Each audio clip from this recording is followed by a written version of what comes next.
Hello and welcome. So today I want to talk about what do you do if you come face to face with your ex-narcissist. Now, many of the women that I work with tell me that they live in absolute dread of bumping into their ex.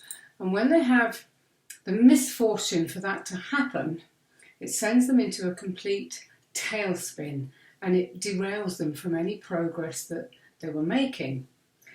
But there actually are things you can do to make life easier for yourself in the unfortunate circumstance that you do run into your ex.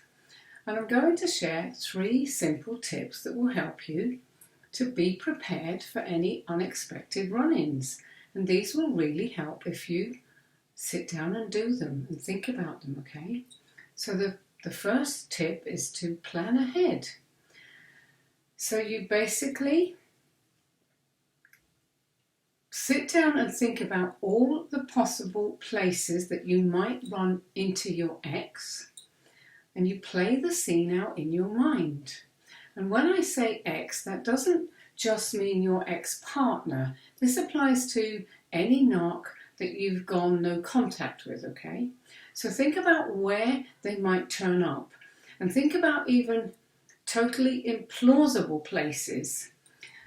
Places they have no reason to be, and you know they have no reason to be. But bear in mind that very often narcissists will track where you might be. They might even have their flying monkeys following you. I talked to a woman a few weeks ago in my group who's had this happen, and her ex has had 2 women following her and finding out where she's going. And she's coming out of places like her doctor's surgery, and these 2 women are standing there.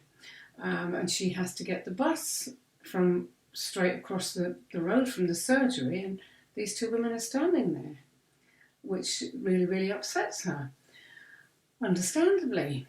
So we talked through some strategies and tips and things that she could do to deal with that. And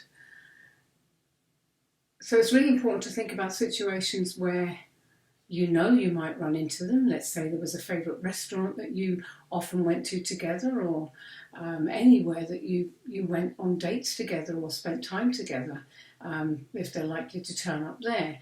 And what I do advise, if you possibly can, is try and avoid those places.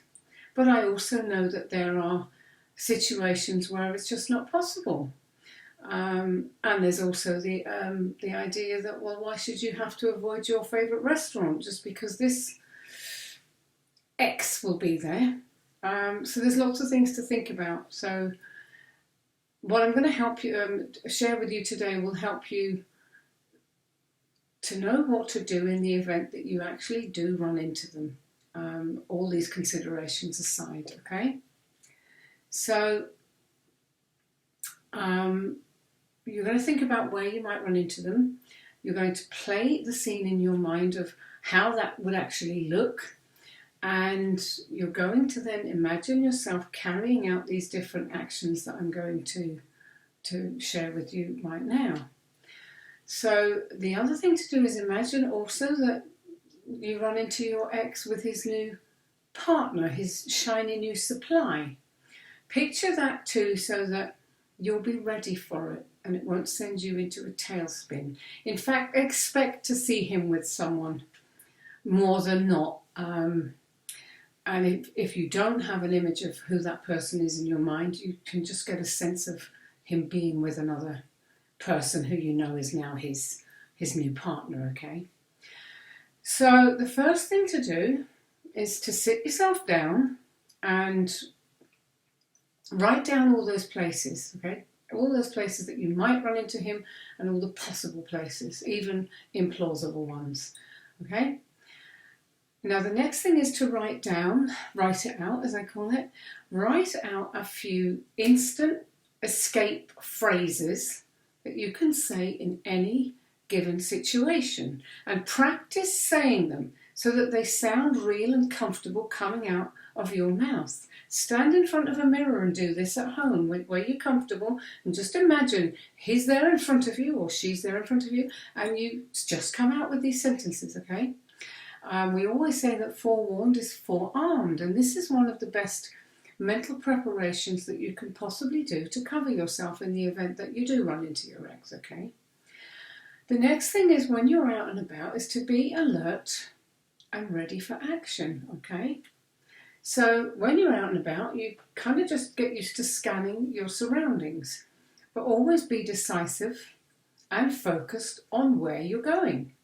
If you have trusted friends who are out and about with you, make sure that they know what he looks like if they haven't met him personally, and get them to keep their eyes out for you as well, okay?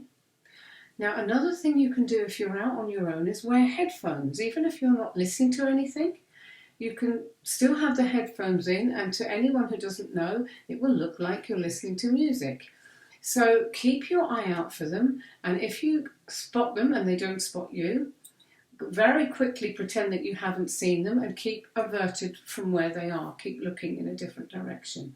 If they call out to you and you hear them, you still ignore them. You keep going, you keep focused on what you're doing, because if you've got the headphones in, feasibly, if there was music playing, you wouldn't be able to hear them anyway. They won't know that you're not listening to music. And keep going. Keep going where you were going, and don't get sidetracked by their attempts to stop you in the event that they have come up close and you couldn't avoid them. Don't be reactive. Just be in a hurry and keep moving. Now, if you've practiced a few of the phrases that I've suggested you practice, these should spring to mind very quickly. And you just say one of the phrases that works and keep going.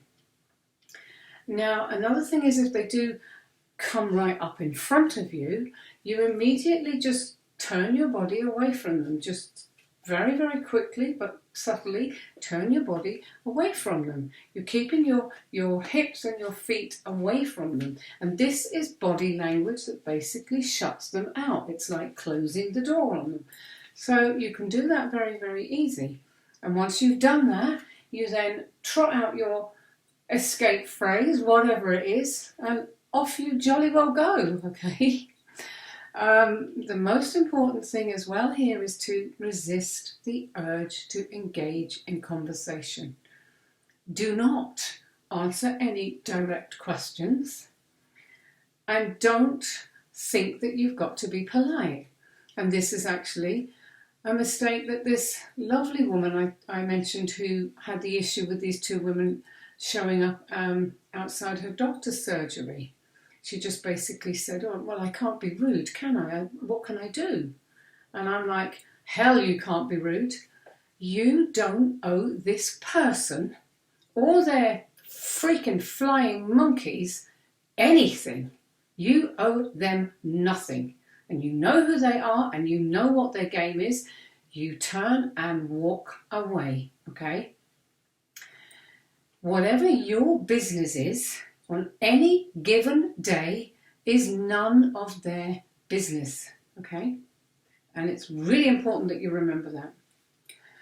However, let's say you are stopped dead in front of them and you feel trapped. We've already said you very quickly turn sideways from them, so your body language is shutting them out, and you come out with your escape line. And you can do something like very quickly glance at your watch or grab your phone and say, "Oh wow, look at the time, I've got to go." This is in the event that your ex hasn't been vile and hasn't been trying the smear campaigns. Because obviously if he has, then you're not going to say something polite like that. You are just going to walk away from him or her. You are not going to engage, you're not going to talk to them, you are just going to get yourself out of their sight, basically, okay? So in the flying monkeys situation, let's say, like these two women who showed up at this doctor's surgery, very acceptable to say to them, if you don't want to be rude and you don't want to be displaying outright animosity, then sort of say, looking at your watch and saying, oh wow, I'm running late, and get going. That will work, because they don't have a right to challenge you in the way maybe someone who knows you much more intimately might try to, okay? So come up with phrases like that and head off and get out of there, okay?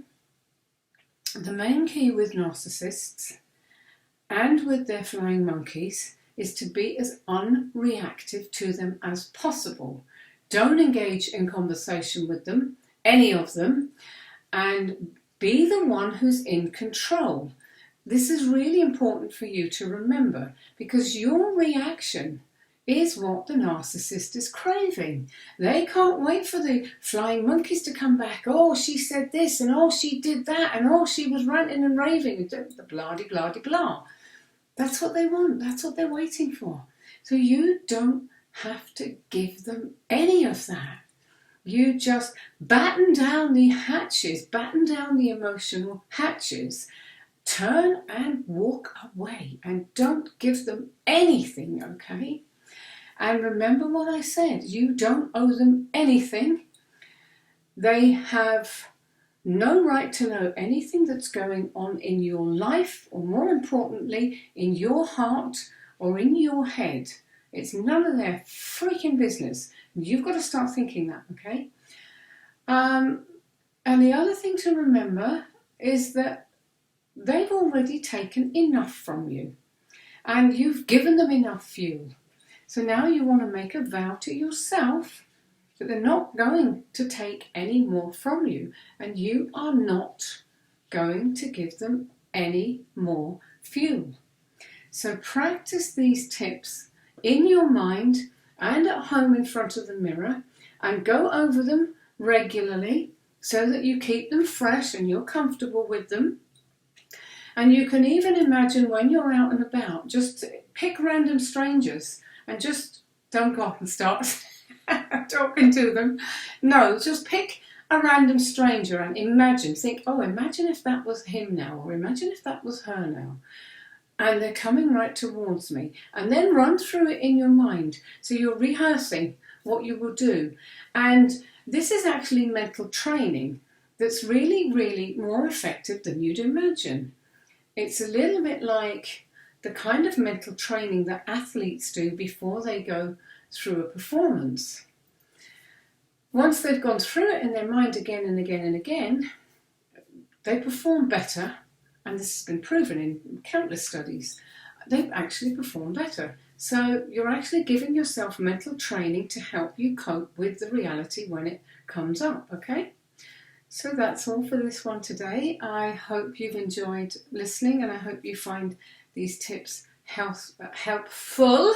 Healthful, I was going to say, but actually healthful is correct too, but helpful.